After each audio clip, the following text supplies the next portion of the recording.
Okay, so there's a rice experiment, same rice. You think evil things at one batch and it turns black, and you think really positive, happy things at the other batch and it stays fresh.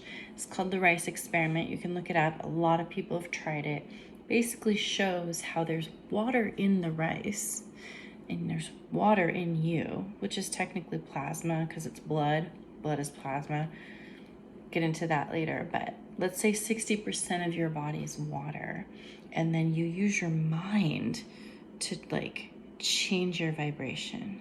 Just sit still long enough, and then you can raise your vibration. You can lower it down to like nothing. You can make your vibration like nothing, and then you can play with it like an antenna and slowly move that wavelength more and more and more until you amplify yourself. You play with these frequencies and you become the frequency you want to be. If you want to be at a low frequency, you want to be vibrating at a high frequency, you have to create that with your mind.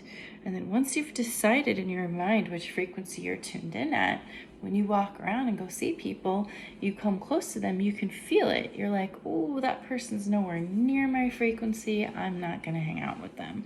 Or, hey, that person's buzzing like me. I'm going to go hang out with them. That's why like grumpy people like to hang out with each other.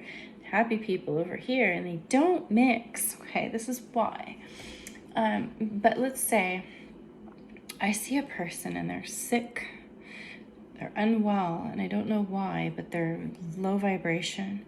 And I come near them and I'm like, hey, want some of this? Let's just give you a little bit. Just, hey, a little bit, little bit, little bit. And then like, let's pretend there's a pool of water and you lay really, really still. And I touch your water. What's gonna happen? A ripple, right? So here we come.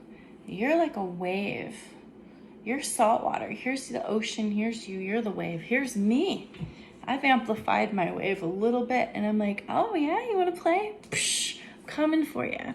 And when we're done, we're all the same wave. We go back to the same water. We go back to the same stardust, plasma materials that we've always been.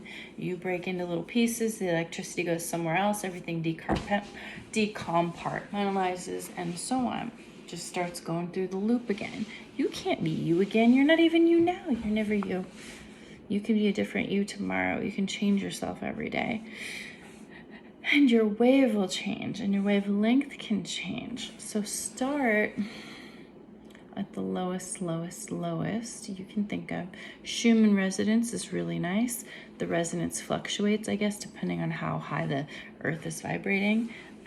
Things I'm still learning about, but I guess there are heartbeat wavelengths, and those match the earth's wavelengths. And so when you're born into this world, like you're born with that beat, it's like your natural tone. This is the hum you start out as, and then as you come out into the world, you're going to hear a lot of different sounds and vibrations. And this is why like a lot of times autistic kids are reacting, because they are more sensitive to these things. I even knew a kid that was sensitive to the wavelengths coming off of plants and trees. That was really interesting.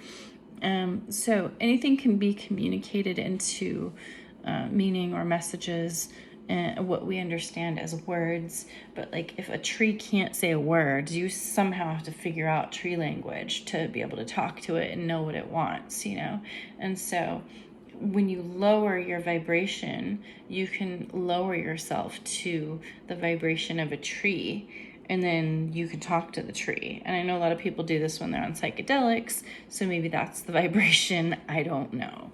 But I do feel like when people are experiencing different highs, or they have manipulated their brains in certain ways, they have changed the pattern that the brain is flowing at, and it feels good. And it's like, oh, I can relax for a second, and I can connect to certain things that I'm not normally connected to.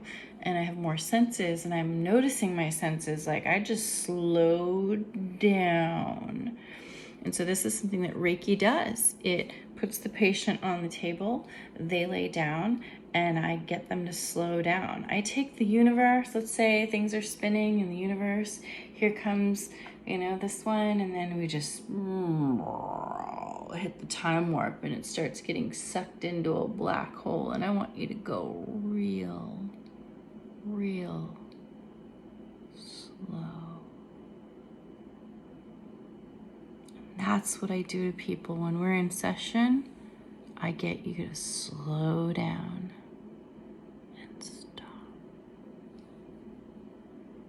Don't worry, you're gonna come back. I'm here, you're safe with me. I'm gonna get rid of some of these electric charges that I'm sensing around your body. When you wake up, you're gonna feel better and not know why. You're like, whatever, I don't know what she did. I didn't see it. It's a proprietary blend. But anyways, I do this type of thing. I brush it away from you. I can also take my hands. I like putting my hands like this, usually. I know it makes it A for Arbonne, which I like. And then I just kind of move my hands around like we're playing Ouija. And this is the pointer finger, and this is going to, I ask the questions and the body answers, and over here. Sometimes this hand is more sensitive, so like I'll feel something, but normally if I listen, I'm pulled. And it's not like I hear a voice. I'm hearing, it's inside my head. We'll say that. I know that makes me sound crazy. But what it means is it's like the third eye is not like an eye you see out with. It's not a physical eye. But if I close my eyes and I use what's at the center of my brain and I use it to look around, there's a part inside my head, I can't explain it, that can hear without having ears. That's interesting. They did a study where people were shown images on a TV screen of people's facial expressions, and these people were completely blind, but they felt what was coming at them from the TV. And I don't know how you could explain that except through wavelengths. And the person's face must have represented a wavelength in front of them that you just know after a while. You feel that person's face. You kind of like just know what that person feels like without having to touch them or anything like that. I have a feeling. I don't know. I've never been blind. Let's ask a blind person.